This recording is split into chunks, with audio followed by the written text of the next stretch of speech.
ورحمة الله وبركاته. الفيديو ده جه فجأة كده. كنت اتمنى ان انا اعمله مباشر. المهم ان انت بعد ما تشوف الفيديو ده اكيد هتعارضني، واكيد هيبقى في ناس كتير هتسبلي.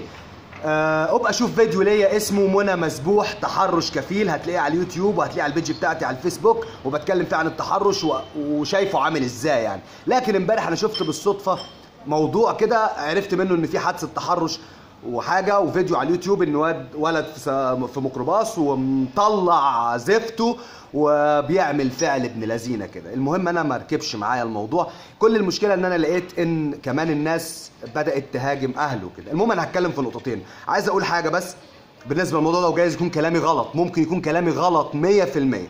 دلوقتي انا عايز ولد راجل فيكو يقول لي ان ممكن مخه او قلبه او عقله او طاقته او دماغه او اي زفت يسمح له ان هو يكون راكب ميكروباص وبيعمل التصرف ده، بيعمل العاده السريه في الميكروباص. انا عايز واحد يدخل. تعالى في الخاص قول لي يا بنا ينفع، جايز انا فاهم غلط، الا لو انت اتشجعت فعلا والمكان امان فعلا. طبعا الله اعلم.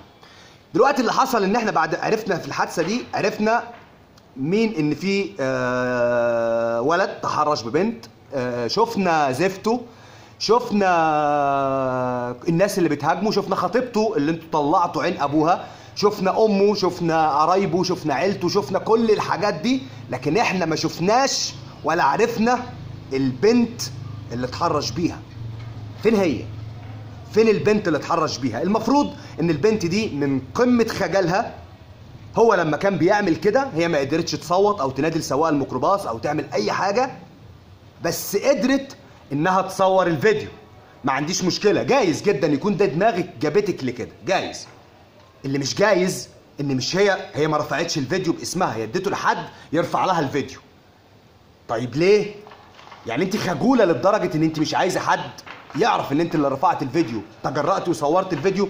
جايز جدا، وجايز يكون فعلا ده اللي حصل وهي اللي صورت الفيديو، وجايز تكون الحادثه حصلت بس هي خايفه منكم ومن ردود افعالكم، زي حادثه ستاربكس لما طلعتوا غلطتوا البت وطلعتوها بنت لذينه وقد ايه هي كانت مش عارف ايه، وبهرتكم الشاب والعربيه والقصه والكلام اللي كان حاصل ده. طبعا ده مش الموضوع، وجايز اكون انا غلطان، بس مش طبيعي يكون عرفنا كل الاحداث دي وما عرفناش مين البنت صاحبه القضيه اساسا. عرفنا خطيبته بقى. تعالوا للنقطه الثانيه بقى. انتوا بتتريقوا بتقولوا عليه انه الولد ده اللي عمل كده ايا كان، هو طبعا المفروض اللي يعمل كده يكون مجنون بقى، يعني مريض نفسيا، مجنون بجد يعني، مريض ما اعرفش بقى.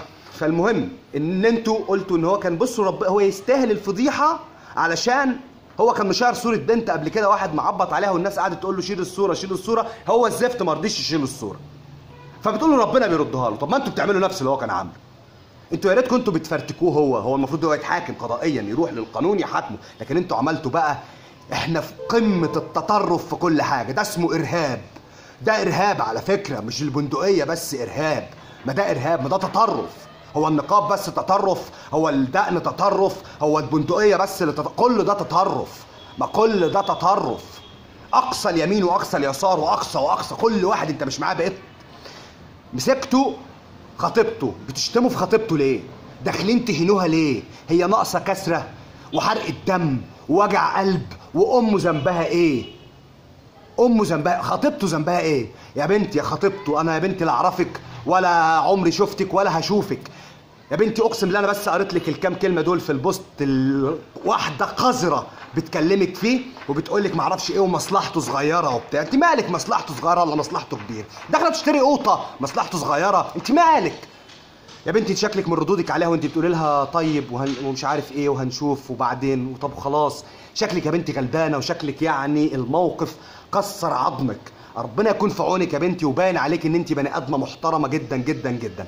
اقسم بالله انا لولا ان انا شفت الكام سطر دول منك ما كنت هطلع اعمل فيديو ولا هتكلم عن الموضوع ده نهائي. بس انا حسيت ان هو يعني لوجه الله كلمه حق كده، واللي يحصل ان انت ما تتظلميش في النص، وان امه ما تتظلمش. ما تقولوليش بقى ما ربيتوش وما نيلتوش. امسكي موبايل بنتك وامسك موبايل ابنك وبصوا على الموبايلات وبصوا على موبايلاتكم انتوا شخصيا، شوفوا عليها ايه، شوفوا عليها بلاوي عامله ازاي. ربنا بيسترنا.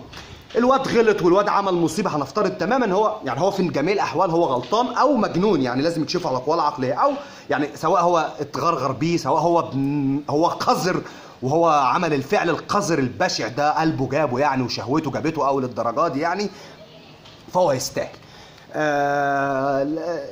بس مش يعني كفايه فضايح، كفايه فضايح على الاقل. انتوا مالكم مال اخته وخطيبته؟